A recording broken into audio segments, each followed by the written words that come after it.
واش عمرك شفت شي طائر كيطير بسرعة خيالية حتى كيبان بحال سهم نازل من السماء؟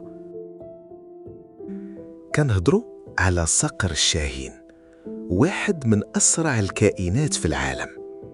هاد الصقر ماشي غير سريع، راه عنده دقة وقوة ما كتصدقش. كيطير في السماء بهدوء، كيتراقب الفريسة ديالو من الفوق بعينين حادين بزاف، كيشوف تفاصيل صغار من مسافات بعيدة بحال إلا عنده زوم طبيعي. ولكن اللحظة الحاسمة هي ملي كيقرر يهاجم. كيطيح من الفوق بسرعة مهولة كتوصل حتى أكثر من 300 كيلومتر في الساعة. وتخيل، في هاد السرعة الجنونية كيقدر يتحكم في الاتجاه ديالو بدقة خارقة، ما كيضيعش الهدف، ما كيغلطش، ضربة واحدة وكتسالي القصة. الجناحات ديالو مصممين باش يقطعوا الهواء، والجسم ديالو خفيف وقوي في آن واحد.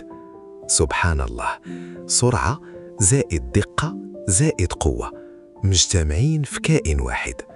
حتى النفس ديالو كيكون مضبوط باش يتحمل هاد السرعة الكبيرة، وكل حركة كيديرها محسوبة بدقة عجيبة.